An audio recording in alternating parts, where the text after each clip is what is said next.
General Sirac stood at the edge of the landing bay, staring down at the blue-green planet below.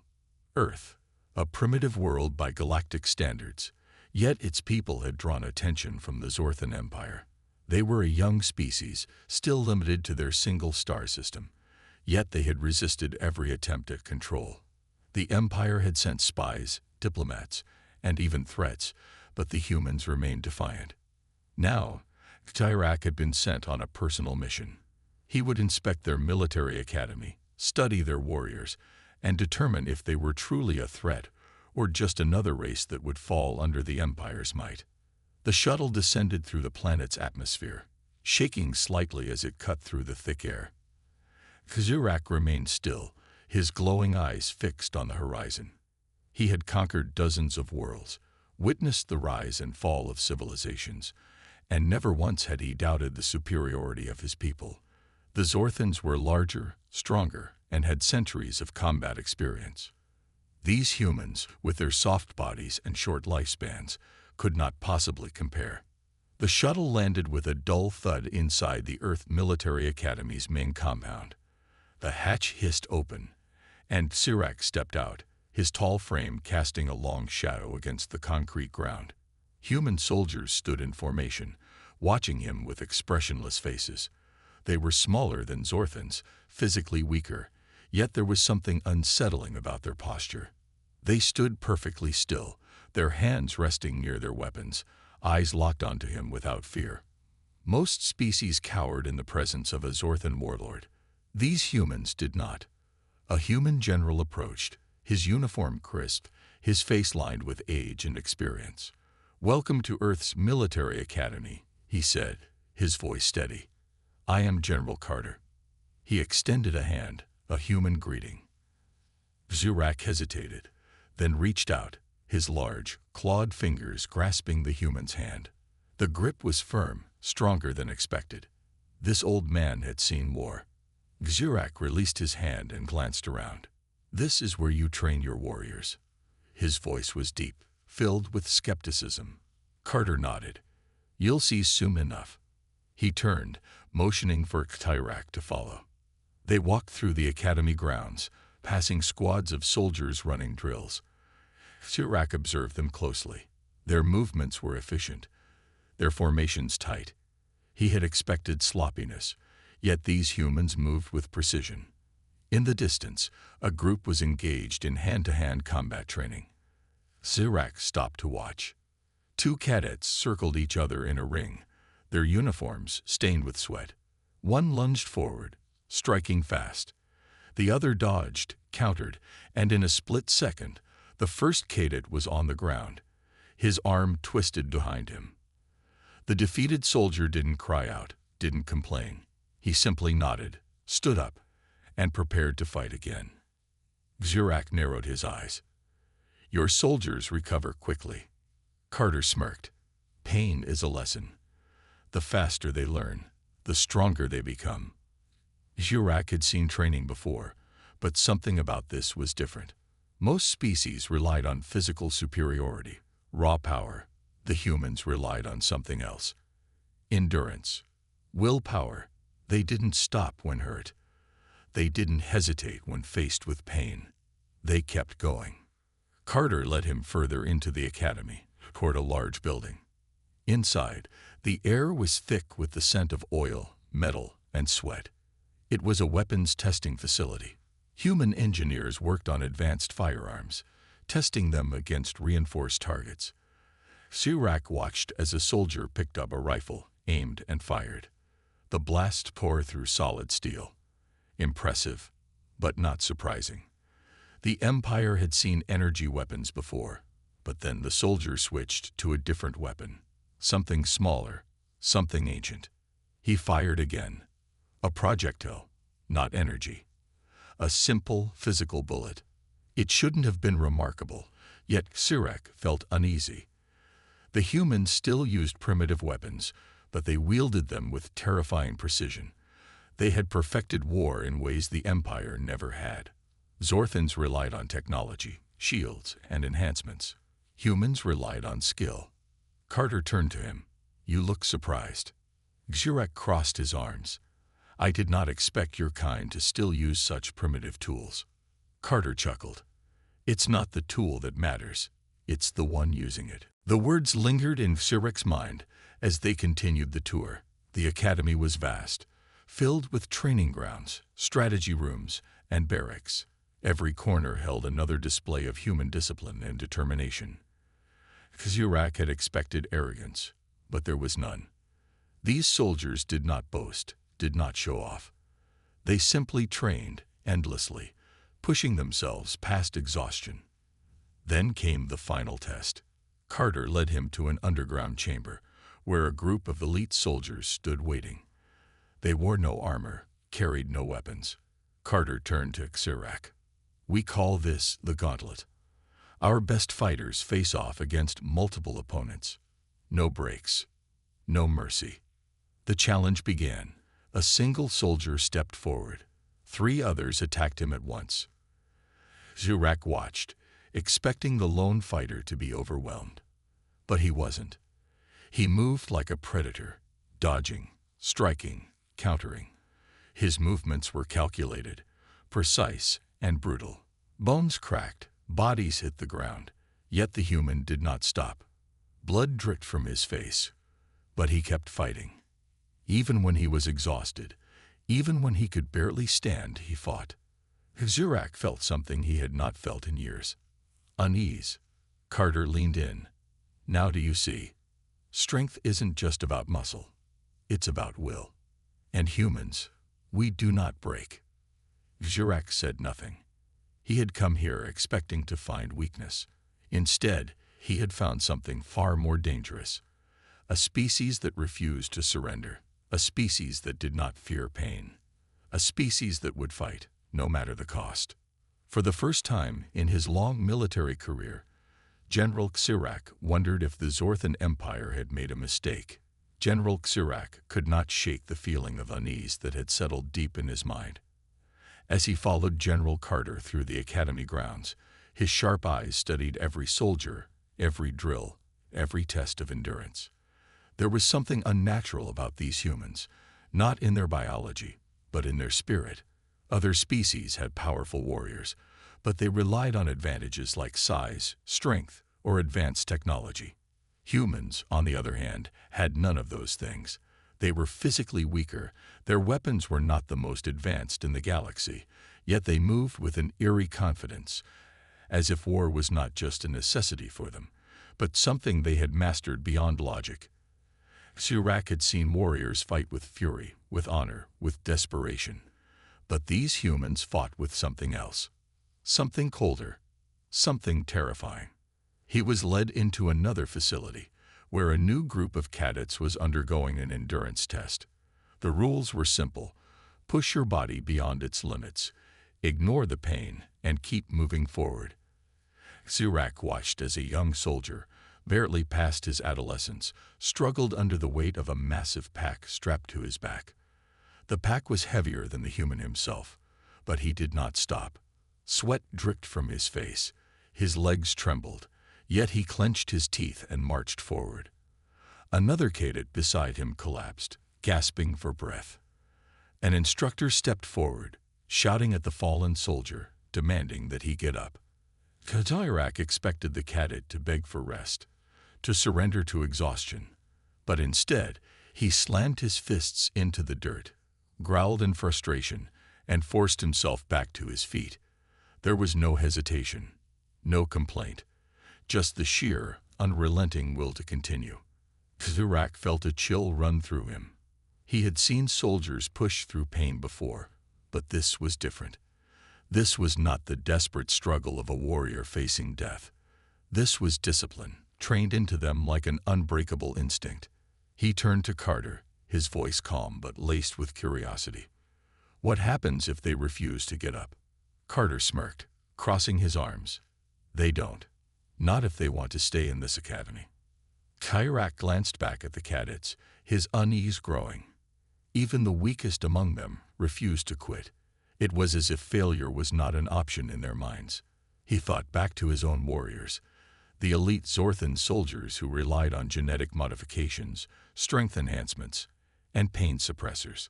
Would they endure the same way these humans did, with nothing but sheer willpower keeping them standing? The answer disturbed him.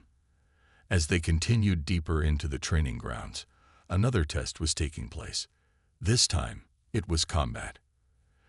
Zirak observed as the cadets sparred against each other, their movements sharp and precise. But what caught his attention was not their technique, it was their unpredictability. Most species in the galaxy had structured forms of combat, built on tradition and refined through centuries. But these humans, they fought like animals. No two fighters used the same style. Some were brutal and aggressive. Others were calculating and defensive. Some baited their opponents, feigned weakness, then struck when least expected. They adapted mid-fight, changing tactics in the blink of an eye. Zirak had never seen anything like it. One cadet was thrown to the ground by his opponent, his arm twisted in an unnatural angle. Zirak expected him to cry out, to surrender. Instead, the cadet used his other arm to grab a handful of dirt and flung it into his opponent's face. The moment of distraction was enough. He twisted free, countered with a brutal strike, and sent his opponent crashing down. The match was over. The injured cadet stood, his arm clearly broken, yet he showed no sign of pain. The instructor stepped forward. "Do you require medical attention?" The cadet shook his head. "No, sir. I can keep fighting." The instructor nodded approvingly and moved on. Zirak's claws tightened at his sides. This was not normal. Pain was supposed to stop a fighter, force them to reconsider. It was a natural instinct across all species, but these humans treated pain like an inconvenience. It was then that he realized why the Zorthan Empire had failed to intimidate Earth. Threats did not work on a species that refused to acknowledge fear. Zirak had believed humans to be weak. Now he was beginning to understand the truth. They were the most dangerous kind of warriors. Not because of their technology, not because of their weapons, but because they did not know when to stop. As he followed Carter back toward the command center, he could not shake the growing dread inside him. If war ever came between Earth and the Zorthan Empire, the outcome might not be as certain as he once believed. The war simulation was about to begin, and General Zirak stood in the observation chamber, watching as the human soldiers prepared for the test. He had seen countless battle simulations across the galaxy, and he expected this to be no different. Structured, predictable, and ultimately inferior to the war tactics of the Zorthan Empire. But as the simulation began, something felt off. The battlefield was a vast, digital recreation of a war-torn city, filled with ruined buildings, smoke rising from shattered streets, and debris scattered everywhere. The human soldiers moved in teams, communicating with short, sharp commands, their movements synchronized yet unpredictable. Zirak observed closely, expecting them to rely on traditional military formations. But they didn't. Instead, they spread out in seemingly chaotic patterns, disappearing into the shadows, taking positions on rooftops, alleyways, and vantage points that most armies would ignore. Then, the enemy forces, an advanced eye-controlled army representing an invading alien force, began their assault. The enemy units moved in precise formations, their weapons glowing with energy, their strategies calculated and logical. It should have been an easy victory for them, but within minutes, the battlefield descended into chaos. The human soldiers did not fight in the traditional sense. They did not meet the enemy head-on. Instead, they lured them into traps, vanished into the ruins, struck from the darkness, and disappeared before retaliation could come. Zirak's eyes narrowed as he saw an entire enemy squad wiped out without ever seeing their attackers. The humans fought like predators, striking only when they had the advantage, adapting instantly when things went wrong. One moment, they were ambushing enemy units with precision gunfire. The next, they were planting explosives on key structures, collapsing entire buildings to cut off enemy reinforcements. There was no pattern, no predictability, only ruthless efficiency. A squad of human soldiers found themselves outnumbered and trapped in a ruined courtyard. Sirach expected them to retreat, to surrender the position and regroup. Instead, the team leader issued a single command. One of the soldiers broke away, drawing enemy fire while the others vanished into the rubble. The lone soldier fought viciously, holding the enemy's attention, buying time. Then, from the ruins above, the rest of the squad struck. Grenades rained down, snipers picked off high-priority targets, and within seconds, the enemy was annihilated. The soldier who had acted as bait was wounded, barely standing, but he had a grin on his face, as if this was nothing more than a game to him. Sirach clenched his fists. This was not war as he knew it. This was something else. There was no honor in these tactics, no sense of fair combat. The humans did not fight for glory or personal pride. They fought to win, at any cost. He had seen species that were stronger, faster, or more advanced, but none that fought with such cold, calculated brutality. Most armies had a breaking point, a moment when they realized they were losing and sought surrender or retreat. But as Sirach continued to watch, he saw no hesitation, no fear. The human soldiers did not care about losses. Even when wounded, they kept fighting, and when they knew they were doomed, they didn't waste time begging for mercy. They simply ensured they took as many enemies down with them as possible. And then, the most horrifying moment of the simulation happened. The AI enemy, realizing it was losing, deployed an overwhelming force, sending heavy artillery and airstrikes to crush the remaining human units. Sirach expected the humans to panic, to retreat. Instead, they did something insane. One of the squads, deep behind enemy lines, transmitted a final message. "Fire the payload." Sirach frowned. He turned to Carter. "What does that mean?" Carter simply smiled. And then, on the battlefield, a massive explosion erupted in the heart of the city. Not a typical explosive, not a precision strike. It was a scorched earth tactic. The humans had destroyed their own position, sacrificing themselves to eliminate the enemy. In an instant, half the battlefield was consumed in flames, wiping out everything, including the last remaining human forces. The simulation ended. Silence filled the observation chamber. Sirach felt something he had not felt in centuries. Fear. He had fought against warriors who prided themselves on their strength. He had conquered species that wielded advanced weaponry. But he had never, in all his years, seen a species that would rather destroy itself than accept defeat. Carter turned to him, his expression calm. "Now you understand. We don't fight wars to survive. We fight wars to win. And when it comes to survival, we don't have limits." Sirach did not respond. He had come to this planet expecting weakness. Instead, he had found something terrifying. A species that did not break. A species that did not surrender. A species that, if pushed to the edge, would drag the entire galaxy into the abyss just to make sure they took their enemy with them. The Zorthan Empire had made a terrible mistake. General Sirach could not ignore the growing sense of dread that coiled around his thoughts like a tightening noose. The war simulation had shaken him, but a part of him still refused to believe that these humans could be as dangerous as they appeared. He needed more proof, needed to see beyond their training and tactics. So, under the cover of night, he made his way into the Academy's restricted research facility, his tall frame moving silently through the dimly lit corridors. The humans had shown him their soldiers, their strategies, but what were they hiding? What weapons had they not revealed?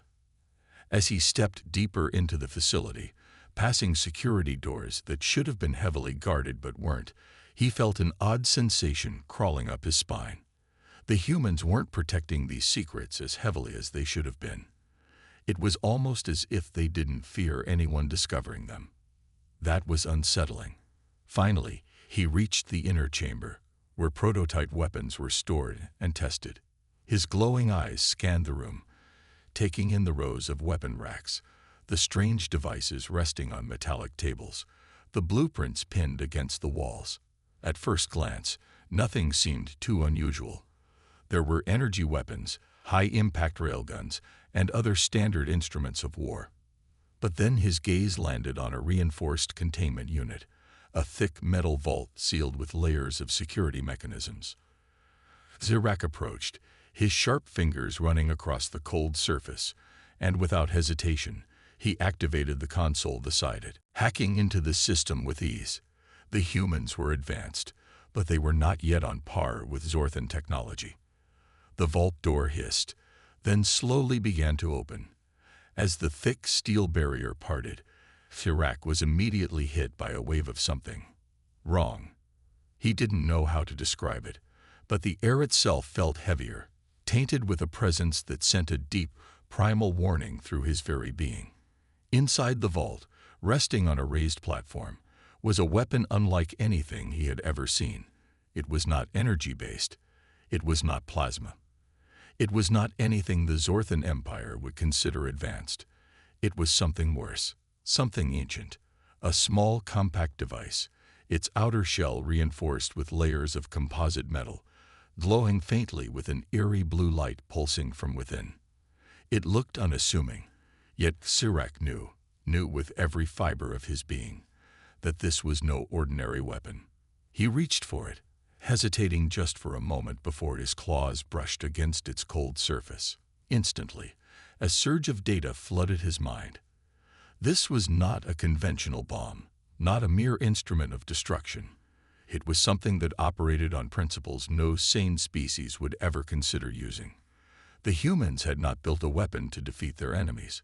They had built a weapon to erase them. Completely, irreversibly. His mind reeled as he processed the implications. The Zorthan Empire prided itself on advanced war tactics, overwhelming firepower, and precise strategic conquests. They fought wars to dominate, to subjugate, to expand their influence across the stars.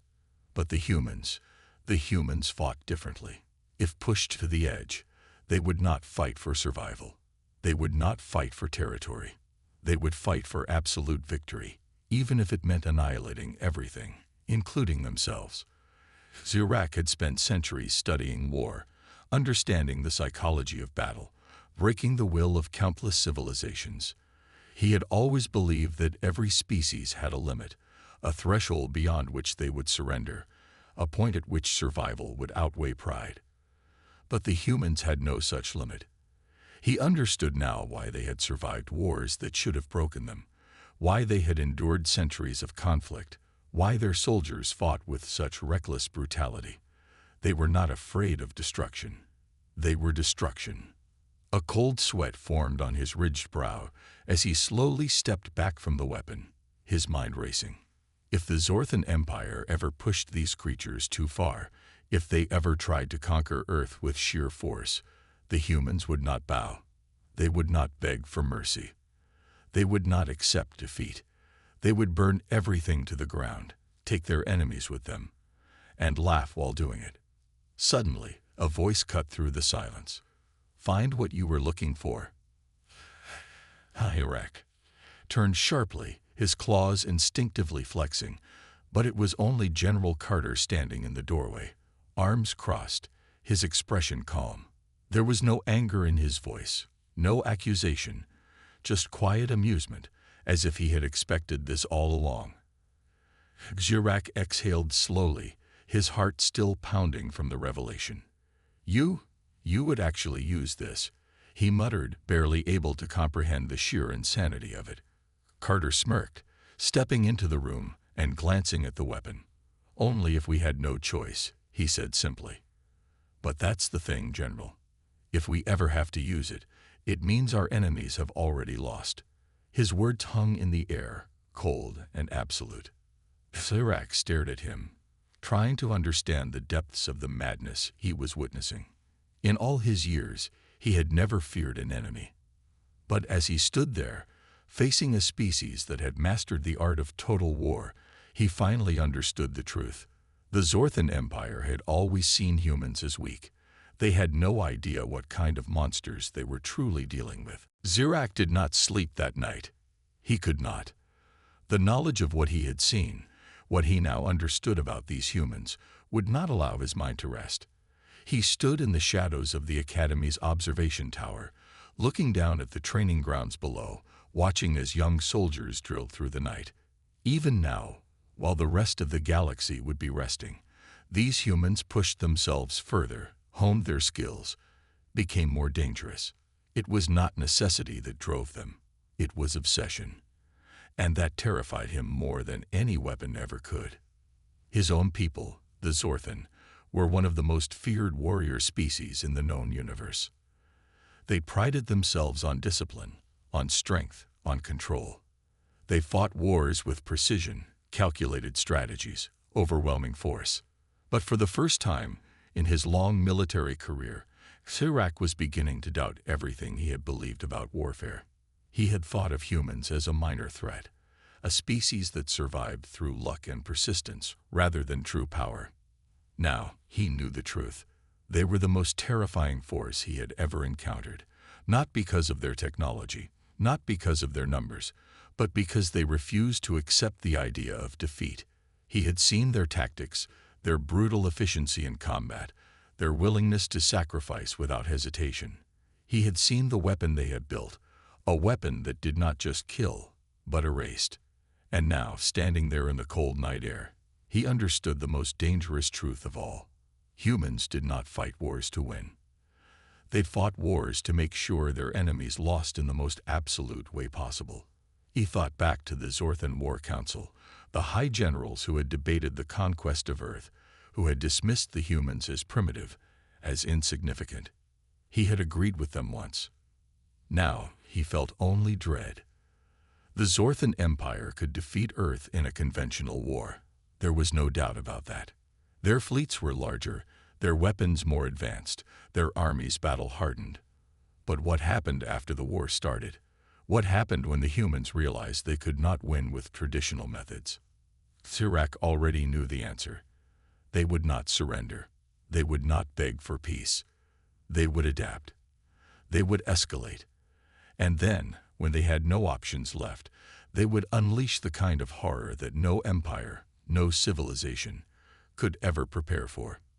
He clenched his fists, his sharp claws digging into his palms.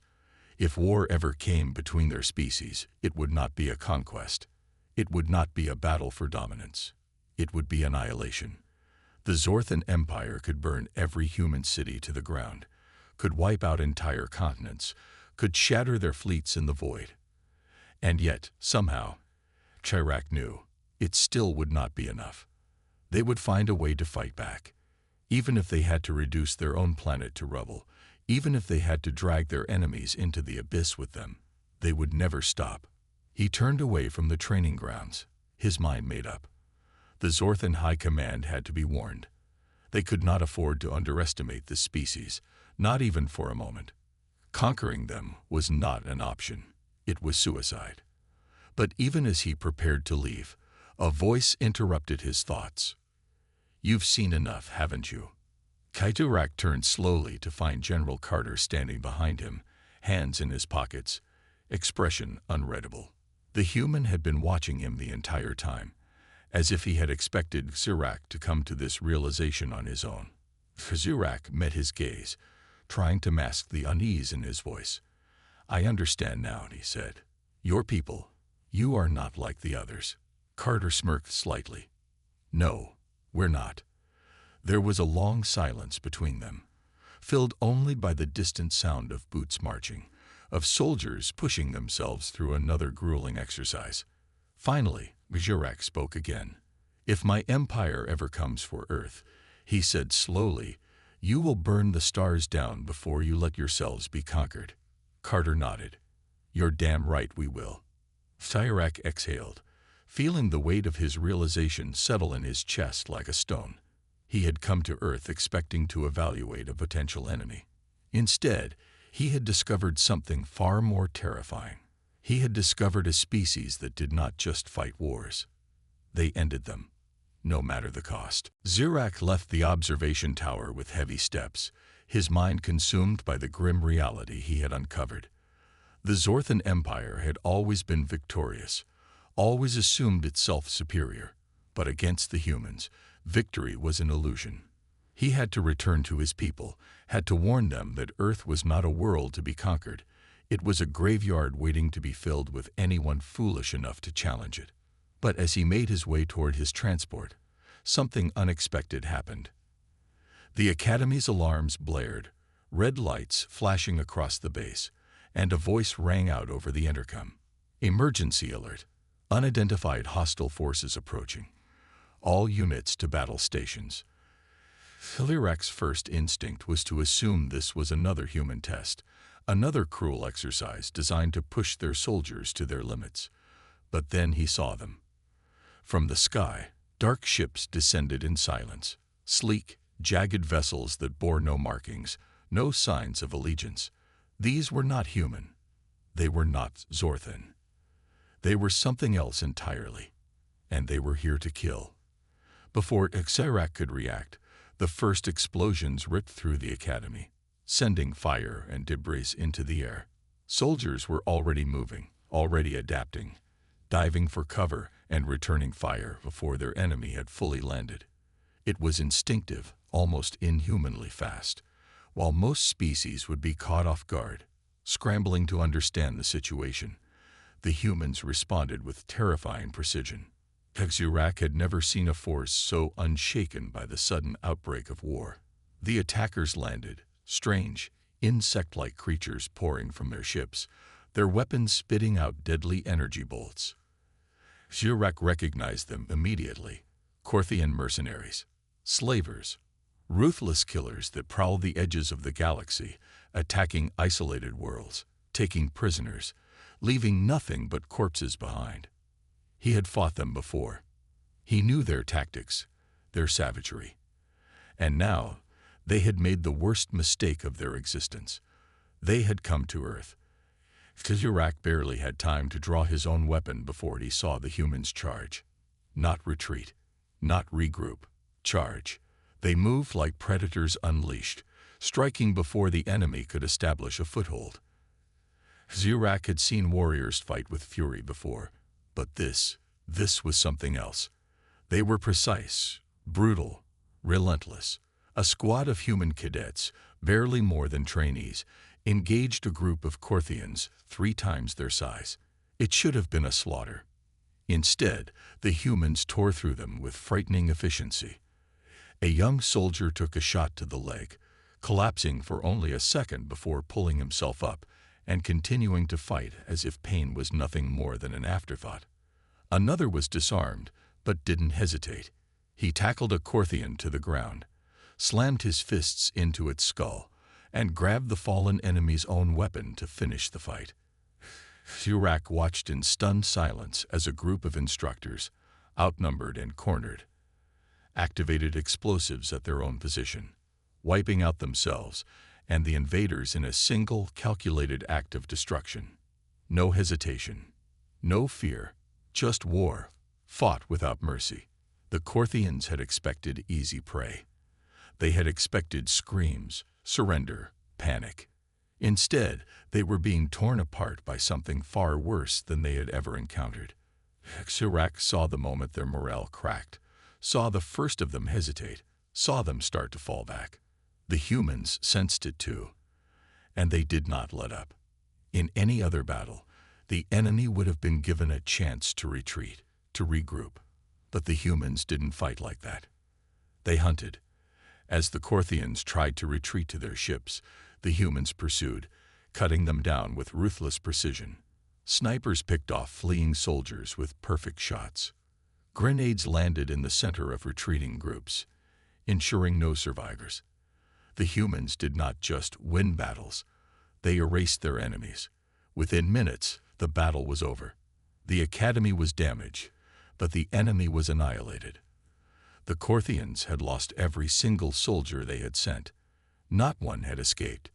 The only thing left was silence, the acrid scent of burned flesh, and the humans standing victorious amidst the ruins, their faces unreadable.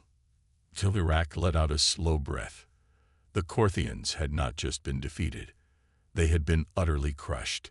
He turned to Carter, who stood beside him, watching the battlefield with calm detachment. "Now you see what happens," Carter said, his voice quiet, almost disappointed. "When you come to our world uninvited." Chirac swallowed hard, realizing the terrifying truth. The Corthians had only sent a small force, but if they had come with a full invasion fleet, the result would have been the same. The humans would have fought, bled, and died. But they would have won, even if it meant turning their own planet to ash, even if it meant dragging their enemies into the abyss with them. Chirac had his answer now. The Zorthan Empire had no place in this war. They had no business challenging a species that saw war not as a tragedy, but as a natural state of existence.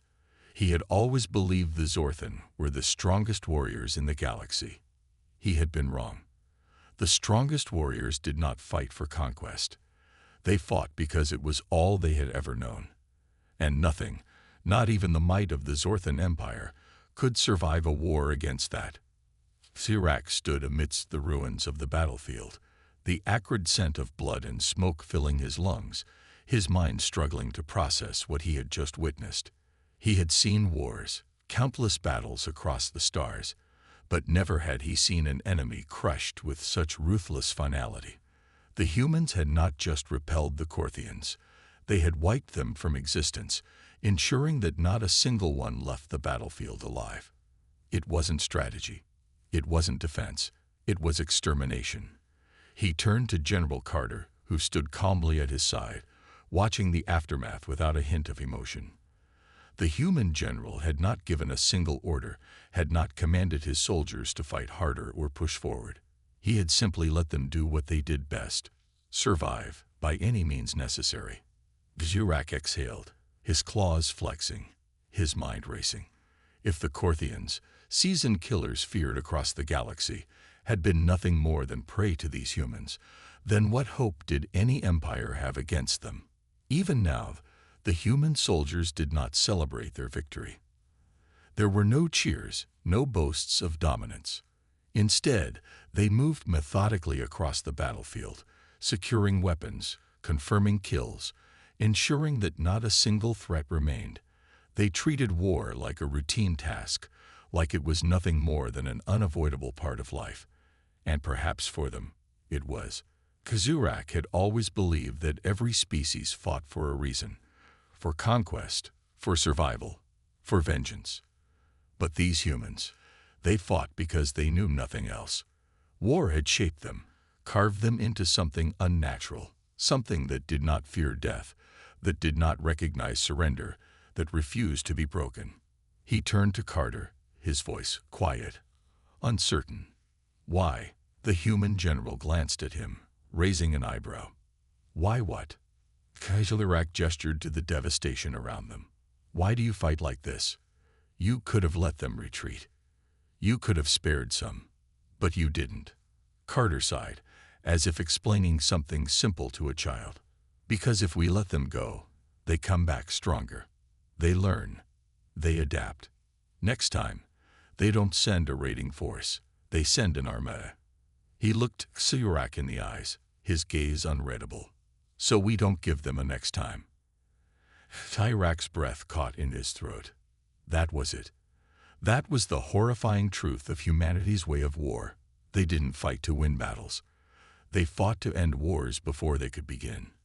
He had seen empires fight for survival before, but humans fought like an animal backed into a corner from the moment they were born, as if the universe itself was constantly trying to kill them, and they refused to let it.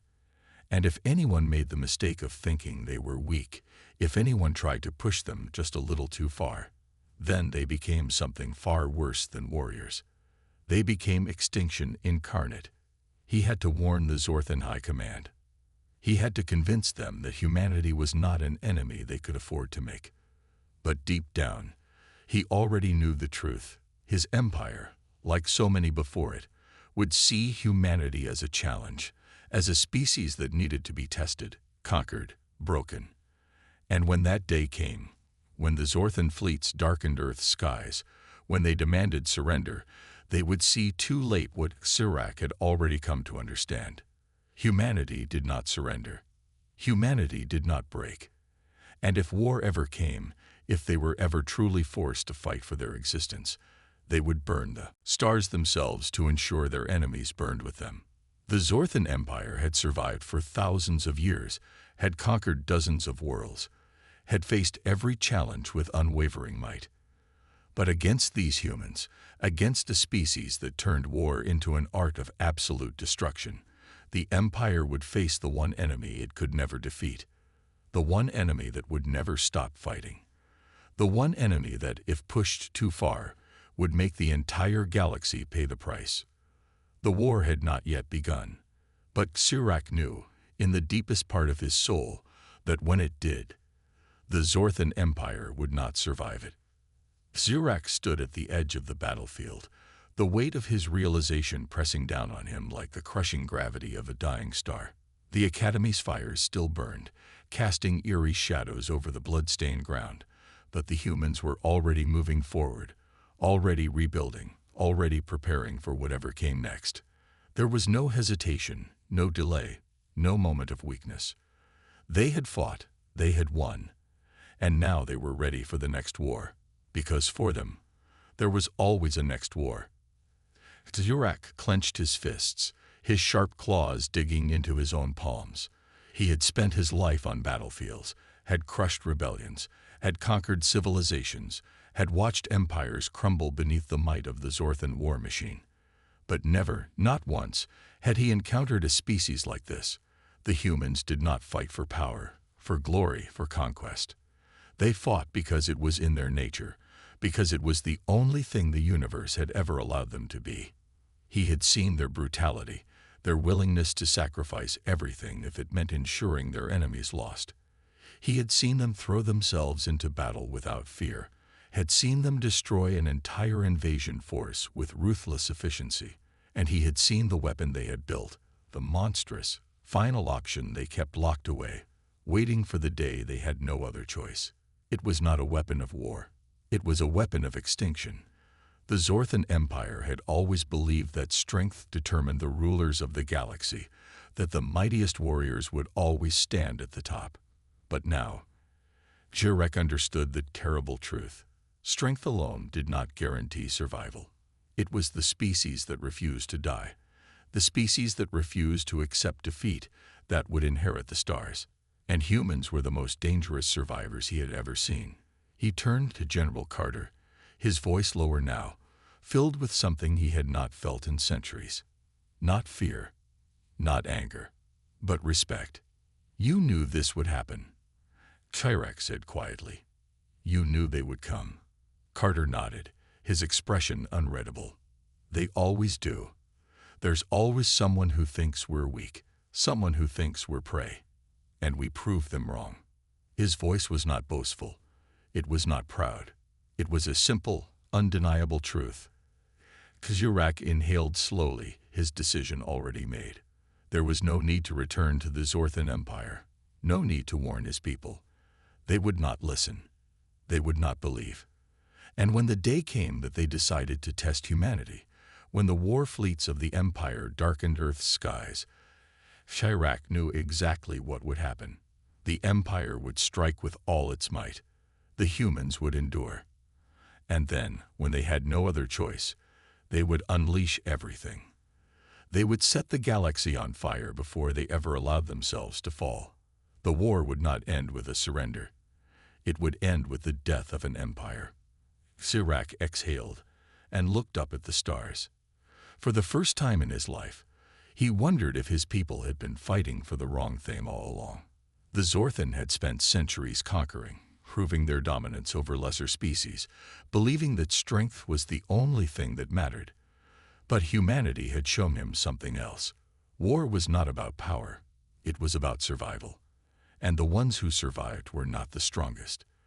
They were the ones who refused to lose. With one last glance at the battlefield, at the humans already preparing for their next fight, Cyrak turned away. His mission was over. His answer was clear. Earth was not to be conquered. Earth was to be feared. And when the time came, when the Zorthan Empire made its fatal mistake, General Cyrak would not be there to fight against the humans. No, he would be standing with them. Because in the end, only one truth mattered. Humanity did not just survive war. Humanity was war, and nothing in the universe could ever defeat that.